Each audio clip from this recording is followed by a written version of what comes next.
Muted. I'm going to unmute her. You can unmute yourself. This is Walter Morell. Good morning, Mike Shine. How are you, my friend? Good morning, Walter.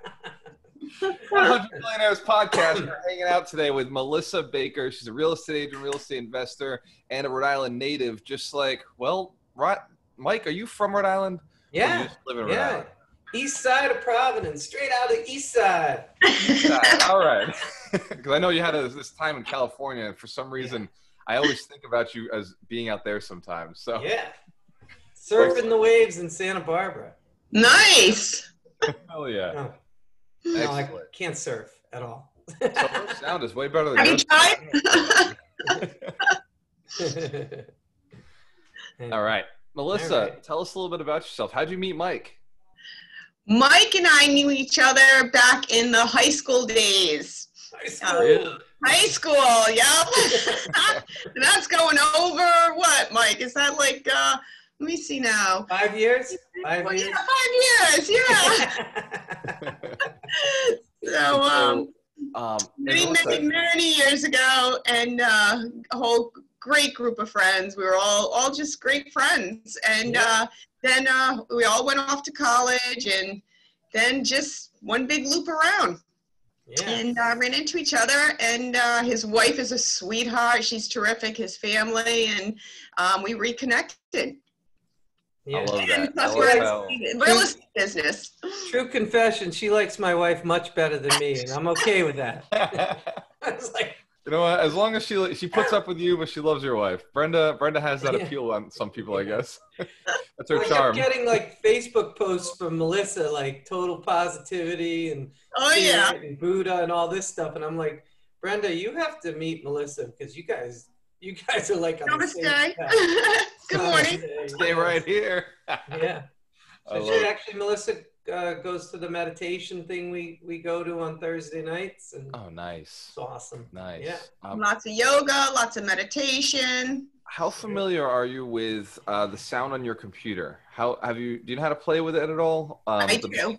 Is it too loud? Yeah. The microphone is way up. If you could just turn that down a little bit. Does that sound better? Just a little bit more. How's that sound?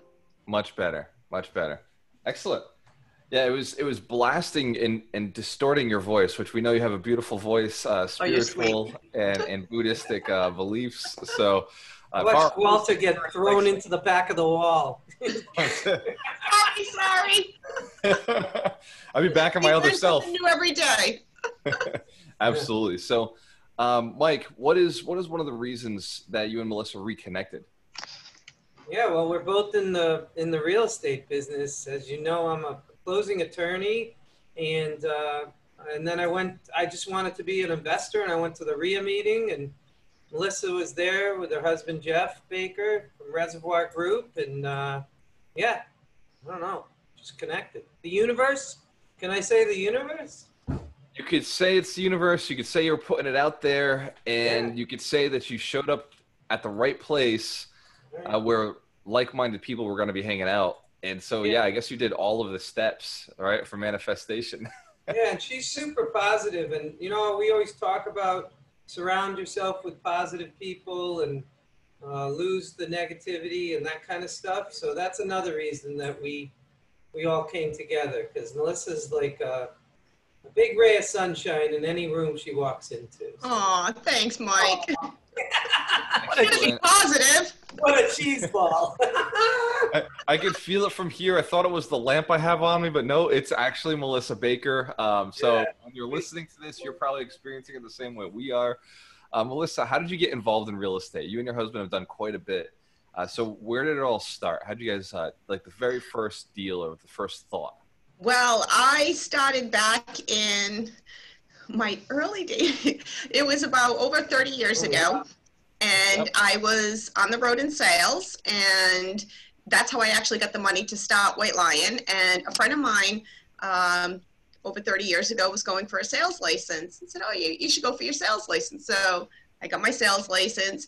Didn't do much as a salesperson, but then I met a group of investors. and they were following the foreclosures and buying and fixing and selling and buying, fixing and holding and so forth. And back in those days, there was no computer. So what you did was you got the newspaper, and we would go to the coffee shop every morning. We would track the foreclosures coming soon, and we'd be writing everything down in our journals and our calendars, and you would track them, and then you'd show up. And that's how I learned the foreclosure business. It was hands-on, and I just fell in love with it. And then one of the property managers said, well, why don't you get your broker's license? And from there, I got my broker's license, and I had an artist friend, and we had designed and came up with White Lion Real Estate Inc., which started in Cranston on Reservoir Avenue. And 29, 30 years later, I love the live foreclosures, the auctions, buying as is, where is. And so my heart and soul, I just love the investments. I love helping communities. I love helping neighbors. And when we take a rundown property and you fix it, it just helps the community. So it's a combination. And 30 years later, it's grown so much. I met Jeff, my husband, about 23 years ago, and he was in banking, and we dabbled a little in real estate, and now he's got the Reservoir Group. He buys, fixes, and sells, fixes, and holds. We do some flipping. We also have the brokerage end. It's White Lion Group now with HomeSmart Professionals in Warwick. We have a satellite office. My team has a satellite office in North Kingstown. North Kingstown. We cover all Rhode Island. Oops, I'm sorry, I forgot to turn this off. Worst guest. I just was plugging. I was plugging North Kingstown. All Rhode Island and Southern Mass. And we also have my father-in-law, who's the owner of Ned Stevens Inc. for private lending and financing for investors. Oh, wow. Private lenders. So it's a one-stop shop, and then we've got Mike for the closings. We love the full circle. So you heavily got into real estate, the brokerage side. What made you decide not to actually run a brokerage yourself, or are you running it in franchise? So which side of that is it? Okay, so White Lion Real Estate, I started that, and I was always the sole owner. So 100% me, and woman owned, obviously. So I had the brokerage, but I still was pulled to the investment. So I was focused so much on the investments, the foreclosures, and then the brokerage end, obviously, for the listings. And then I ended up growing the team, and we had a fantastic team, and very heavy into the Spanish community, Providence, Cranston, Central Falls, Pawtucket, East Providence, and then it just expanded out. It just got to the point that being a broker owner, and also Jeff and I have an autistic child, so I was just torn so much because I mean, my team, they were my second family, and they were just amazing, and it really took me a couple of years to make that final decision that I need to close the active brokerage, be a team leader, but not the broker owner. And I talked to many companies, and I decided to go with HomeSmart with Dean DeTonicourt. And a year and a half later, here we are. So we do have the White Lion Group, the team, under the HomeSmart Professional brokerage. So that's where my team is. And then we also specialize with the foreclosures, the rehabs, the investments, the private lending, wholesaling. We had David from Fox Point Lending on a couple of weeks ago, and I said that he was in Richmond Square. So all these successful careers start at Richmond Square, because I think Melissa just had like a mailbox there, right? Well, I had a little office there. When I had moved from Cranston on Reservoir Ave, I did go there, and I did have a space. I had a space, I think, there for 4 or 5 years or so. Yeah. So I was at Richmond Square for a while, and I loved it. And I guess I had met Brenda back then, but didn't put the 2 and 2 together until recently. Brenda used to work there. Yeah, that's just so funny. It's small. It's typical Rhode Island. I don't know. It's Rhode Island. Fall River, Walter, but Everybody I knows everybody. haven't connected the dots and Fall River yet, but I will find out what that connection is here. So Awesome. it's funny that so I mean you started really, it sounds like you started on the investment side. On the sales side, you were doing sales, you get your license, but it's really the investments that you've always drawn back to that. And what I relate to your story is I've done the same thing, right? I always said I'd never own a brokerage, never get my broker's license, never do anything like that. And then eventually started running a team, and I found the team structure to be amazing. And people say, when are you going to run your brokerage? When are you going to get your own brokerage? And I've always said, I'm not a broker. I'm not a paperwork person. I'm not into the responsibility, the logistics, the all of that behind the scenes stuff that a broker does. All I do is attract people and train people, and I just want to go invest. And I feel like, Melissa, that's the same pathway you're on. Is it's just, what can I do? Because obviously you like the team, and it's great to have everybody around, and the listings are important, and we use them all the time for acquisition and disposition. We don't like to do our own deals, but at the end of the day, if it came down to investing or agency, what pays you, right? You know what pays you. Right. And agency is more of the labor side of it, and it's part of the labor. Might as well get paid a commission off what you're doing. That's fair to say? Right. And what I do is I will refer the buyers and sellers strictly to my team members because I feel that they're on my team, and I want them to get the leads that I get and work with them. And also I know that the clients will be serviced. They have my realtors on my team, plus I'm there to help assist. So they're getting, they're getting covered all around, whether it's their buyers, their sellers, their first-time home buyers, investors, or if they're going for a 203K, we also can help with design. We can help with estimating costs. We can help, and that's no added fee. There's a lot that we bring to the table, for the one-stop shop with our team. It just dawned on me what you were saying, Walter. You guys are very similar, right? Like there's in the way that you're handling that, because Walter's like, I'm not going out on listing appointments. I'm giving it to my team members, and they're handling it, but I'm always there to support them and answer questions. Exactly. Very similar. Always there for my team. Always. Yeah. I think it must be just a principle, right? As you start scaling, you realize you can only do one thing, and you can only do one thing really well, and all the other stuff you're going to do is not going to be as high quality. So it's time to bring in people that you trust and give them a place where they can operate safely and have fun and enjoy themselves. But then to stay in there all the time is, again, that's taking away from your one thing. And so you find that having somebody else who can run all of that, a brokerage that can run all of that, is a safer place to put all your team members. And then you pop in with the donuts every so often. You're the CEO who says, hey guys, break time. Who wants to have a little training and a lunch and learn? And it makes it more fun. Or at least that's the way I've always seen businesses. I want to be the guy who jumps in with the donuts, high fives everybody, and then I'm back out there on the golf course. With people like Mike Shine and Melissa Baker getting our level to the next level, right? So, hey, I got a question. So, because obviously I'm obsessed with the investment part. So, I just want to know, how was that back then, being a woman, doing the foreclosure auctions, that kind of stuff? Was it different because you were a woman? Were you treated differently? Was it easier? Was it harder? I think it was definitely harder. I think to this day it's harder. You have to deal with a lot of comments. This is great. You have to deal with a lot of, when I show up for business, and there's a reason why I'm there, and we have numbers in our head how high we're going to go. And then of course you've got people screaming and yelling, or they're PO'd because maybe we're the high bidder, or they think, quote unquote, oh, you're bidding us up. No. We are there for a reason. We know our numbers. We know how high we're going to go. Bottom line, this is not a game. This is business. And you've got to be thick-skinned, real thick-skinned. It's tough. It's really tough.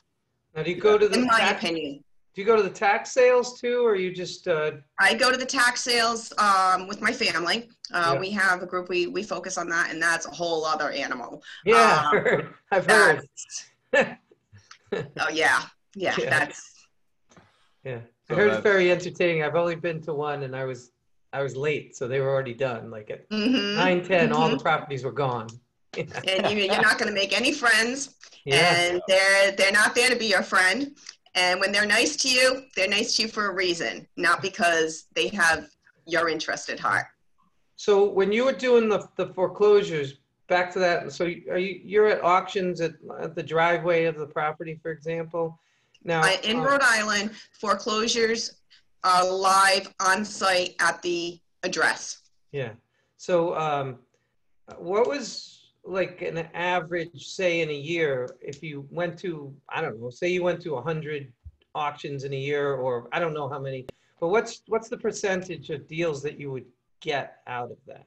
That it's actually low because you can have a foreclosure scheduled, and I would find you're probably looking over 50% are canceled, postponed. Right. If you have someone there, from my best professional opinion and my experience, if someone is there as a retail client, they want to buy it to live there, an investor, in my opinion, is not going to be able to compete because you can't pay the same dollar amount. We're going in to fix and then resell, whereas someone else might be going in to buy and move in. Okay. So they can afford to buy more. However, they have to understand when you're at a live auction in Rhode Island, you have to show up with whether it's a $5,000, $10,000, $15,000, whatever that particular auction deposit, it's all advertised. You have to show up with the cashier check, made out usually to yourself or to your company. And then if you're a high bidder, you have to sign a contract on spot. Then you have to sign the check over to the auctioneer or to the attorney's office. And legally, you have 30 days to close if the title's ready. If the title's not, then they'll ask for extensions. But this is not subject to a mortgage, subject to anything. You either close, or in many circumstances, you lose your deposit. Obviously, every sale, every deal is a different transaction. So it's not 100% the same for each deal. As far as like deposits or the time frame, it might be extended. It might get canceled because it was a bad foreclosure. Then you get your deposit back. So it's quite interesting, and you have to be very educated and understand that there's a lot of moving parts to this. And then when you get there, you're also bidding against others. So you've got to be well prepared, and you've got to be focused, and you've got to be listening when that live bidding is happening. And once that auctioneer says once, twice, third, sold, that's it, it's done. I got a buddy of mine who drives around with a $5,000 certified check in his truck all the time. Absolutely. We'll have many, because there could be, I mean, they've been canceled for the past, about 2.5, 3 months now because of the COVID, but now they're beginning to come back. And you could have 3, 4, 5 foreclosures in a day. You need to be prepared. So, and if you show up and you do not have the required deposit, legally, to the best of my knowledge, you cannot bid. I mean, these are the rules. Sure. Do you, are you the only one go? If you have like 4 in a day, is that all you going to all of them, or is it like? It used to be. Now we've got a team, so we spread it out, and then of course my daughter comes first if she needs me. You know, work is second. She's always first. Yeah, and she's awesome. So when you go, you already have your numbers ready. So address the fact that I've done a little bit of this, gone to the driveways, obviously not experienced like the two of you, but how do you get inside, or how do you know what's going on inside, or do you just don't even care about that? You've got guys who are going to fix it. For me, I can't speak for everyone, but for us, I would prefer to think of the worst scenario. And then we work the numbers. Does it need a roof? Does it need a heating system? Does it need a new kitchen? permits, contractors, plumbing, heating, electric. However, they don't have the door open. So if it's vacant and it happens to be open, then that's positive. You can look at it before you stop bidding. Sometimes they're occupied. Sometimes you can do research prior to find out, maybe it was listed recently. You can talk to the realtor who had it. Maybe you know someone who knows the owner.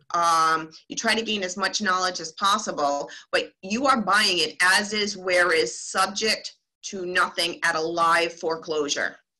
Gotcha. And also, you are responsible for back taxes, sewer, water, any else if there's violations. So it's not buying a listed REO or a short sale where you can negotiate and you can work, you've got the contract, you're negotiating back and forth. This is it. As is, where is, subject to nothing. So before you go to that auction, somebody on your team has already checked the taxes, the water, that kind of stuff. We try our best. Yeah. Yeah. And do you ever, I know you're saying that most of these are flips, but do you ever hold on to any of these properties? We do. Yep. Yeah. We have a rental division and we'll hold on to the rentals. Sometimes we'll have a contract, and Jeff will flip to another wholesaler or to an investor.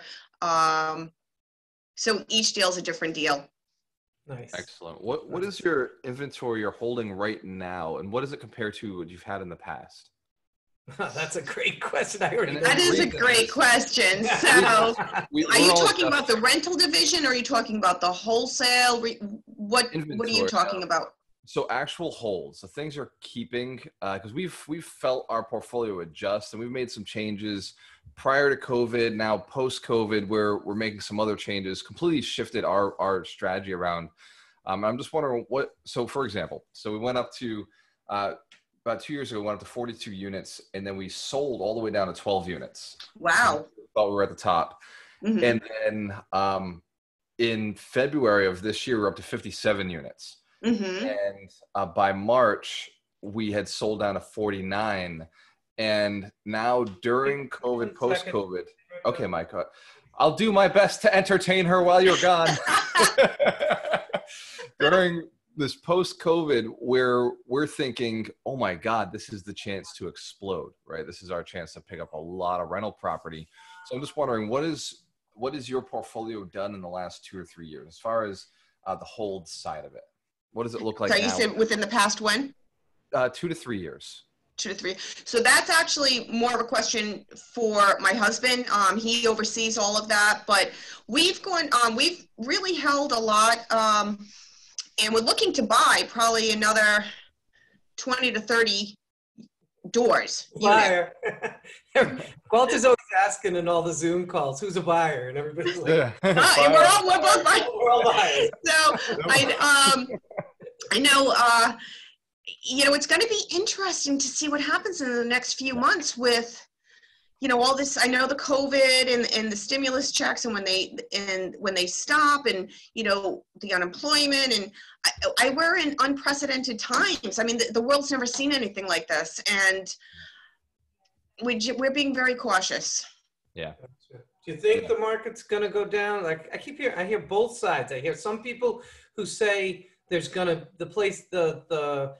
we're going to be flush with opportunities. Sorry, I'm having trouble talking. I need another coffee apparently. But we're going to be flush with opportunities, and other people are like, no, you better buy whatever you can buy now, because it's just going to keep going up once we're beyond this. So what's your opinion?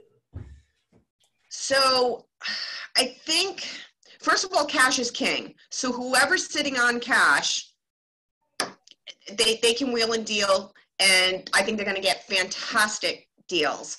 And I think the deals will be coming. I've seen a few already. I think the ones who are leveraged and very high, I just saw a foreclosure this morning that went, actually 3 properties are going today, to the best of my knowledge. It's the same investor. And, I think it's going to be the people who have the cash, I think, are obviously the strongest, and they're standing the strongest, and they're ready just to swoop in. The ones who really are leveraged very, very high. I think that's a serious concern, especially if they have rentals and the tenants aren't paying. And you can't evict right now. I believe it's held off till July 1st. And who knows how long that's going to happen. I think if they don't have their cash flow, I think they're in serious trouble. I think commercial is going to be something to watch. I think the brick and mortar, Right. I think that's definitely something that's people are going to start to unload, or they're going to have to unload. Also dealing with the autism community, you know, living it and so forth, and the special needs. I had some clients and friends and associates, they were thinking, well, if you had like strip malls and they are commercial, wouldn't it be something interesting where if they were bought and then they were turned into residential for ADA compliance, because, you know, the wheelchair can go right through, and it could serve a purpose for the special needs and the ADA. And so there's a lot going on, a lot of talk. You sent that one to me in East Providence, where the guy's doing that right across from City Hall. Right. That was neat. Yeah. Yeah. So I saw that. I think that's like pot commercial, and then 1 unit or 2 he was trying the ADA. So I actually didn't see it myself. I just saw it online, and then somebody else had sent me that. Another thing too is the rates are so low. Yeah. So the buyers are there, they're buying, they are still buying in everything that's going on in this world. It's, what is it, 3% for 30-year and 2.75 for 15, I think it is fixed. This is unbelievable. I've seen 2.5. No, that's on the residential side, right? So we're not seeing that on the commercial side yet. So the commercial loans are much higher still, even though rates have gone down. Commercial has said we're not doing that right now. They've gone above what they normally go. Right. And they're frozen right now. I mean, they'll close, but your reserves have to be extremely high. So yes, there is a difference between residential and commercial right now, more so than there ever has been in the past. And typically we like commercial lending. It's just easier for us to close on. There's more opportunity. They're more flexible. But we've entered a market where they're not anymore. And this is great I'm doing a closing today where it's it's obviously 1 to 4, but this is non-owner occupied, and he's getting 3 1/4. Wow. Non-owner occupied. Yeah. I can give you that's the same one. Matt Estrella at Bristol County Savings Bank. I'll be happy to introduce you to him. Wow. Craziness. I got a lot of investors going there, but I know what you're talking about, Qualter, because the bigger things, what are they doing? They're looking for 30% down.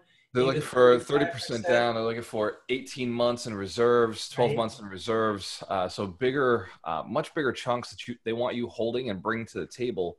And cash out refis it's almost laughable. They're like, well, I mean, we could do it, but you might not want to do it right now.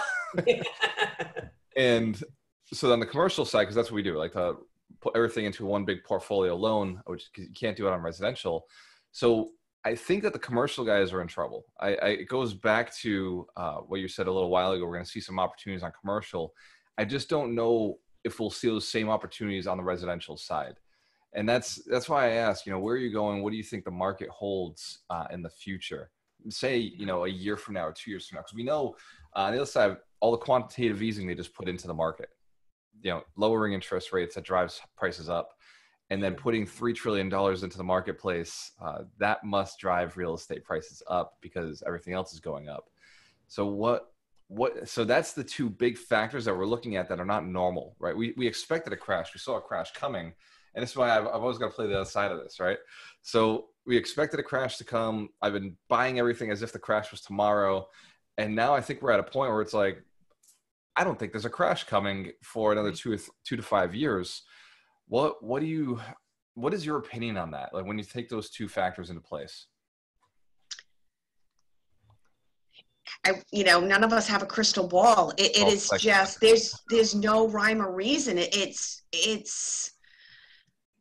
you know, between the COVID and the unemployment and, you know, where are we going? It's scary times. It's really scary. I mean, of course we want the best for everyone. And I don't know. I mean, I get up every day wondering, okay, what's new? I'm a news junkie. I can't get, I mean, I am always watching and listening to the news. It's like, what's happening? What's happening in the world? What's happening locally? What's happening to the state? What's happening to the communities? You know, I see that it's very strong. The market is still very, very strong. Right. I think the commercial's a big concern. Right. That's my opinion. Can we stay and hold this? I don't know. Right. Well, my opinion is you can make that distinction. That the 1 to 4 family, the residential, the 3 families, all that stuff, I think is going to stay strong. And I just don't see any inventory out there. But when I personally look at some of the commercial buildings that I was thinking 6 months ago about buying, actually made an offer on a couple of them. Mm-hmm. I'm just so happy I did not. Because I mean, you know, because with COVID, people are saying, I mean, in my office, people are not, I've got some people in the office, but others that are working perfectly well from home. So I would be, unless you got a super, super deal on a commercial property, I personally would not be doing that deal. And like I said, 6 months ago, I was actively pursuing 2 different buildings that were good square footage, 4 offices, and now I'm just saying, oh, I'm so glad we didn't get them. You know? Yeah. It's one of those things where unless you know the tenant space, it's commercial has been something I've always respected. And I've always respected the investors, the agents who do it, and said, you know what, because they're like, oh, you know, we're commercial. I'm like, you know what, you are. You guys, you're right. Better than us, whatever. But right now. Such a funny thing to be a snob about. All I deal with businesses and $1 million transactions. Well, that's good. Okay, you're right. You're right. You're beating me. I got to sell 3 of mine to get to you, but that's cool. But now, who's paying the rent still? Right? My tenants. Right. I come a little from a different standpoint because talking about Richmond Square, I hung around my dad forever, and so he was always doing commercial stuff. I mean, he did residential at first, but so I've never had that sort of fear of the commercial side. I feel like I understand it. Always understood for example, what triple net meant and had it hammered home. So I've never had any fear about it. But again, I was listening to the news and they were talking about out in Silicon Valley, they're telling the workers that you're not coming back to the office for 2 more years till like 2022.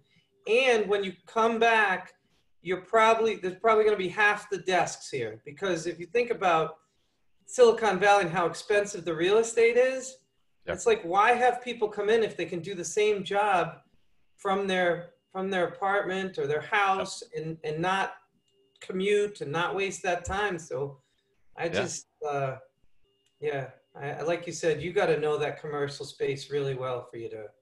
Yeah, and I like what Melissa said about because that is one of the consistencies that commercial has is you could bring a wheelchair right into the building. You can roll right in.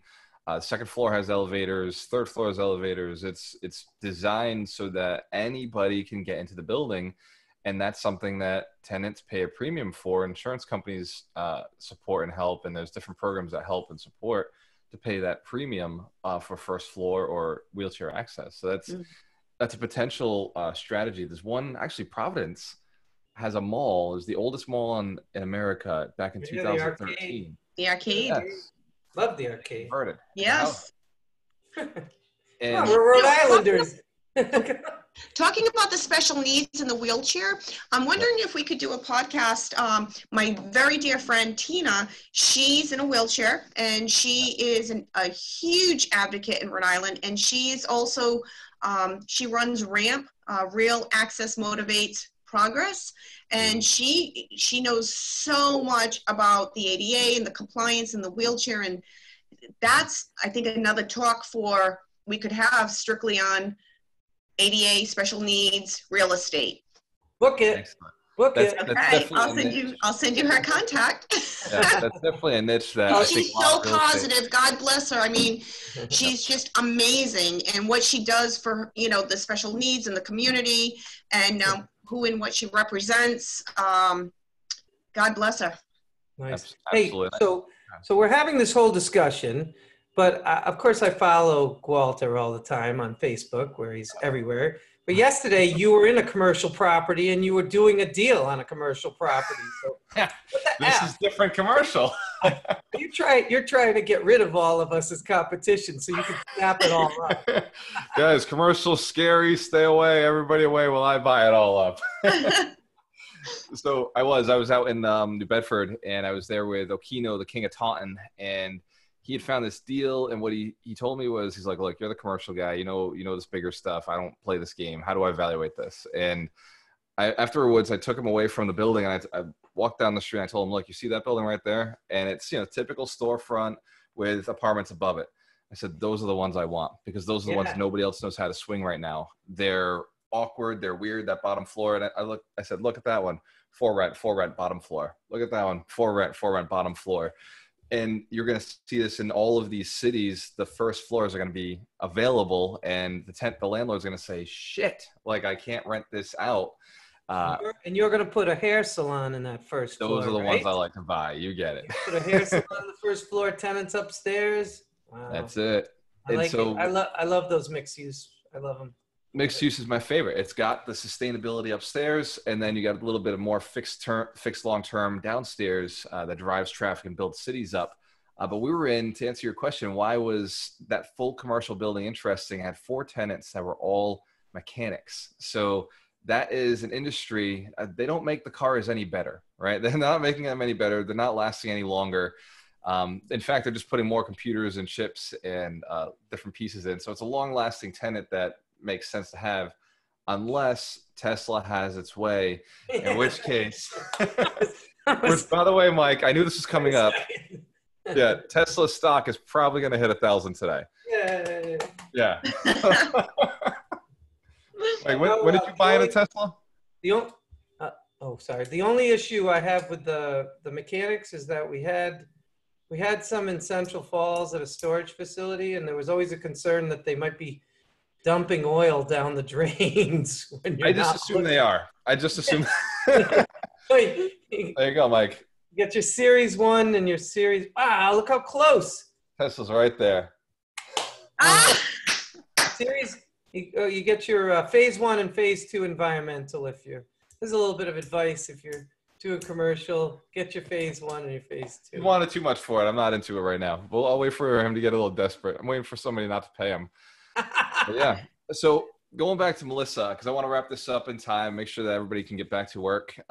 One of the biggest things about having somebody like you on here is you're really big in the Rhode Island market. And most of our guests are all over the country, but Rhode Island is right here, right next to Massachusetts. And for us, you know, we're investing in Fall River, New Bedford. This is the South Coast. So Rhode Island is 20 minutes away from us. There's always this interesting vibe. Some of my good friends own Peregrine Group, right? They're some of the biggest landlords in Woonsocket and Central Falls. And right now I'm training somebody in their company. And to me, I look at Rhode Island as this, it's like this own little globe of amazing deals. But we look at everybody in Massachusetts looks at Rhode Island and says, there's something there. Like, why are the prices so cheap? What do you think keeps Rhode Island prices where they're at, where it's extremely affordable to invest in pretty much any city, except for, you know, the farther away from Providence you get, the more expensive it gets, it seems. Newport. What is it? Newport. Right, Newport. Westerly, Narragansett. Westerly, right? Watch Hill. Watch Hill. Yeah. So for everybody listening, Rhode Island is weird in the sense that the further from the main city, the more expensive real estate gets, whereas Boston, the closer to the main city, the more expensive real estate gets. Right. Except for there's a couple of cities that are kind of inverse. But so what do you think it is, Melissa, that makes Rhode Island so affordable and attractive to investors? And then is that just us looking at, okay, cheap prices? Are we missing something? But let me just turn this off. Sorry about that. Yeah. This is the second party foul. Rhode Islanders don't seem to understand the phone ring. Sorry about that. So I think the income, Rhode Island, Providence versus Boston, Providence versus obviously New York, Connecticut. I mean, the income is not as high as Boston, obviously. So I also think, I mean, we have a fantastic, beautiful state. We have, the city of Providence. I mean, it's amazing, but we're never going to be as big as Boston. We're never going to be offer as much. We only have so much square footage. But we are the middle. We're the hub between Boston and New York. I mean, that's fantastic. We do have Newport. We have Watch Hill. We have Westerly. We have so much in our little state. It's amazing. Little Compton. What's that? Little Compton. Little Compton, right, Little Compton. And I mean, the investments, when you look at someone coming from Boston, from Massachusetts, looking at Rhode Island, they just, our numbers work for them. Whereas like if we look into Massachusetts, obviously we're going to get more of a return on our investment here versus out in Boston. Right. But someone who wants Boston, someone who invests in Boston, someone in the vicinity or the Cape or New Bedford, it's also location, location, location. Right. Right. Yeah. And the rents you're going to get here versus Boston versus New Bedford, they're all different. And it could be the exact same square footage, same amount of bedrooms, but completely different. And so how much money are you bringing in? Right, right. It's barrier to entry. And so where do you see the jobs going in Rhode Island? So right now, Fall River, New Bedford are cities that I think compare pretty closely to cities like Pawtucket, Central Falls, Woonsocket. I look at the 3-family price and I use that as a gauge. And I see the average sales price is around $280 on a 3-family. So these cities are all very similar, $250,000 to $300,000. And so that's kind of how I gauge it. And I look at the rents and they all seem to be in that same ballpark. Obviously, you get into the east side of Boston, Providence, it's a little more expensive. You got the colleges there. So what do you think? What do you think for the future of Rhode Island, and what cities are going to be the great opportunities to be investing in? In Rhode Island? Yeah. Again, like you said, if you're near the colleges, it's apples to oranges. You've got the okay, sorry. I'm on Zoom. Okay. Melissa, you're doing no, I got to take it. Sorry. I'm multitasking. I apologize. I don't think they realize we're live. Right. So, I think the multis, first of all, the inventory is so low. Yeah. It's still a seller's market. Whether it's a multi, a single, a condo, mixed use, location. Also, do you have the parking? Is it, that is always an added plus. Do you have garage or garages? And then the condition. And do you have 1 bedrooms, 2 bedrooms, 3 bedrooms? But I think, I think everywhere is an opportunity. It all depends on the property, the numbers, who the investor is, what each property is so unique, and every town is so unique. And you have buyers everywhere, and every buyer's different. You might have someone looking in Central Falls and Pawtucket, and then you have somebody else down in Cranston, Warwick. So there's something for everyone. And I think the deals are everywhere. I really believe that. Cool. It's interesting because I do have a buddy who will not invest anywhere but Narragansett. So it's like, yes. It's not your typical, you don't think of it for cash flow, but you think of that as an appreciation play. Yeah, that's a niche. It's a niche. That's a niche, right. And because he's in already, he's got property there and it's already grown so much. He's looking at that saying, look, the cash flow is great. Yeah. He's not comparing it to my cash flow, right? So my cash flow is obviously more percentage wise. But what he's also looking at is that appreciation. And because that has changed his life so much, that to him now is important. I think we do all look at appreciation eventually. Like the more cash you get, the more you're like, okay, like maybe I will go buy a house in Boston to get some of that appreciation play they got going. Is he doing single family homes in that he's renting to URI students, that type of thing, or actually he rents to a doctor, so it's wow. But to each their own, right? It's very expensive rent, and it's almost like triple net lease if you think about it. Yeah. But there's also opportunity costs. So if you're taking $1 million and you're investing it in Boston or outside of Boston, it can only buy you something, one. Or, right. Whereas if you took the same amount of money and you came to Rhode Island, you're going to buy a lot more. Right. So,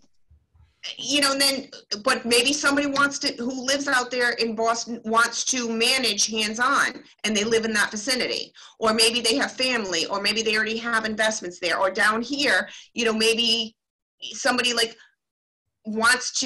lives locally, they want to manage, or again, everybody's got different views, different ideas, different plans, and what works for one person isn't going to work for someone else, and vice versa. Yeah. So I got a question now, because it's got me thinking. One, do you have property management people that you refer people to when you bring people in from Boston? Then two, do you use a property manager on your properties, or are you guys self-managing? We're self-managing now, but we are interviewing with companies, and Jimmy Murray. Yeah. So had a great meeting with him, and need to follow up with him. I really happy with him. Yeah, that's a good opportunity for me to shout out to Ryan McGovern, your new team member. So. Yes, Ryan. Yes. So I also wanted to say, being in the business for so long, and with the unique experience as far as, brokerage, broker associate, investor, rehabber, and also mentoring. And I love mentoring and helping my team. And our newest team member is Ryan McGovern. McGovern, there he is. Yes, Ryan. I'm so excited. I'm so happy, to be, working with him and mentoring him in the wholesaling and both the brokerage and in the investment wholesaling. And he's got a huge future, and he's so positive. He's amazing. Yeah, I was saying, we'll see if he actually listens to the whole podcast. We mentioned you somewhere. Right at the end, though.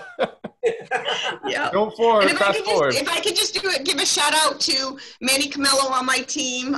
He works amazing with investors and rehabbers. He works the brokerage end, but he works with a lot of investors, finding them deals.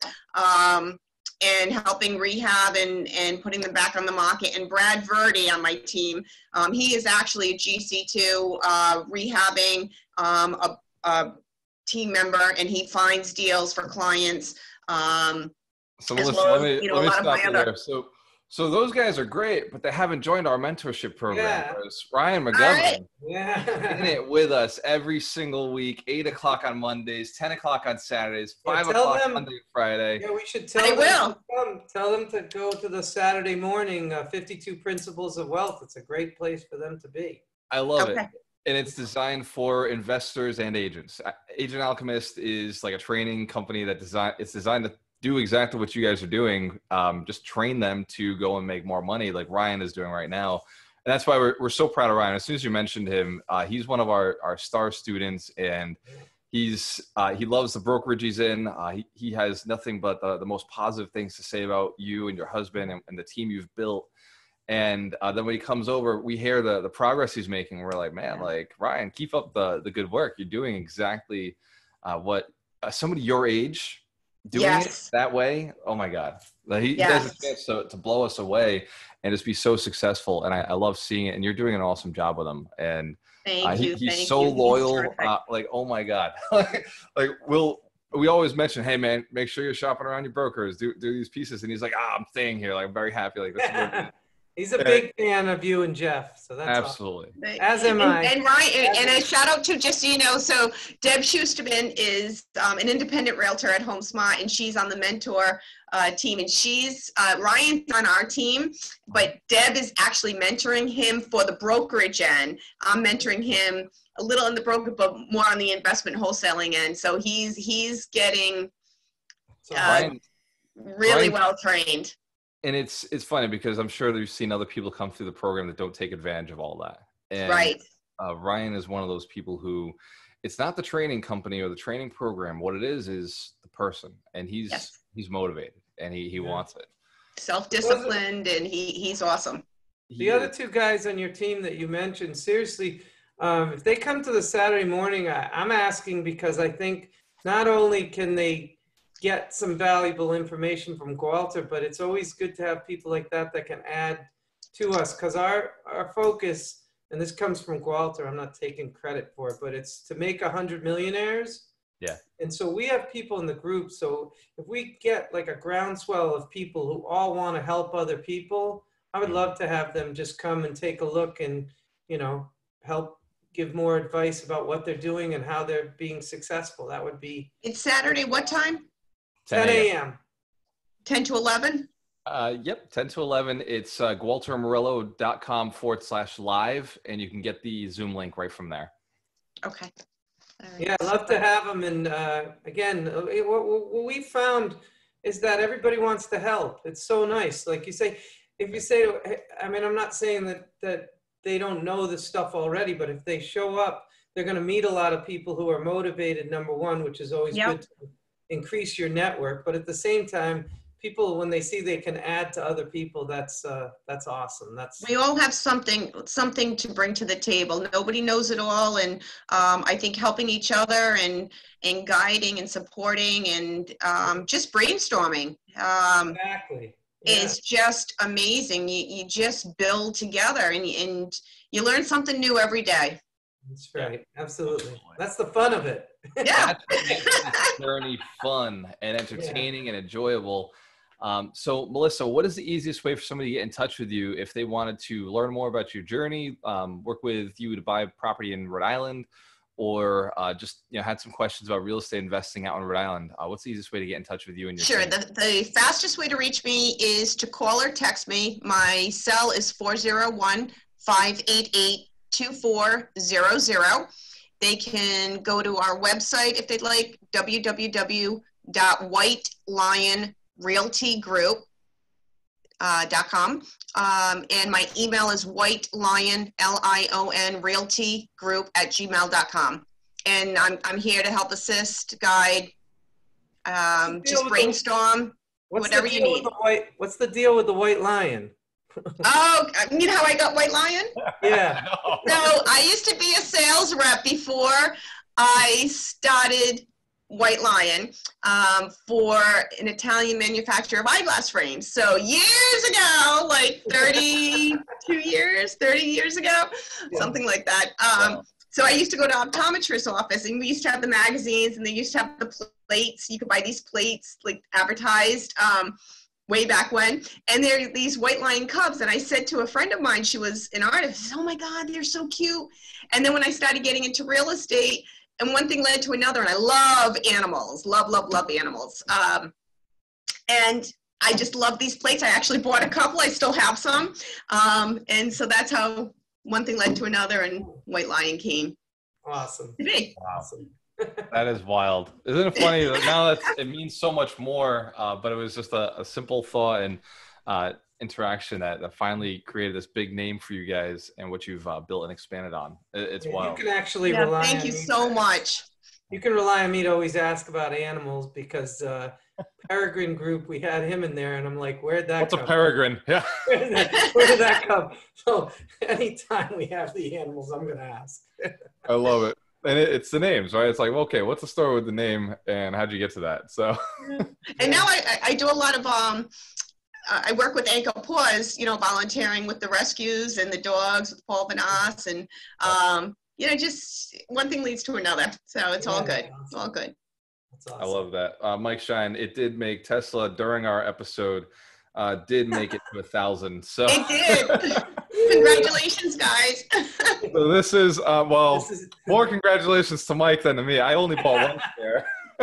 I'm Mike just, has a a few big, more than me I'm right just now. a big believer in the company. Just a big believer in the company. Yep. And I bought at 800. Mike bought way lower than I did. And I think at the end of the day, it's true. Some people do get lucky, and that's what I'll leave this. Yeah, my dad bought at 60. So okay. Yeah. There you go. Nice. So, Dad, company at the right time. Congratulations, Dad. Yeah, right. And he deserves it. Your dad's obviously a really smart guy. Yeah, he is. So Melissa, thank you so much for jumping on with us, for sharing all your value, for giving us some insights into Rhode Island. It's cool every so often to get some local guys on here, local guys and gals who can talk about the Rhode Island market, because we're so focused in Massachusetts or in Florida or Texas. And to be able to talk about Rhode Island, I think it's very relevant. And I think that it'd be valuable to bring all of these investors from all over the country and bring them into Rhode Island to invest here, bring some of that money and flood it in and just up our entire economy locally. And I know that when Rhode Island does well, Fall River does well, because we're right across the bridge. We just drive right over and we pop into Providence.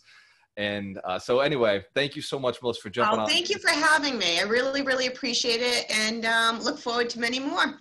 Yeah, Yeah. sweet. We gotta do Mike that. Shine, this is your chance. Give us your little tagline. Massive income from passive income. Woo! That's it. Hey, when you have a choice, always work with the best. Cheers to your success. Thank you again, Melissa. Enjoy the rest of your day. Namaste. Namaste. Have a beautiful day. Yeah, you too. Bye-bye. Bye, everyone. Bye. Mike Shine. Yeah, we're still.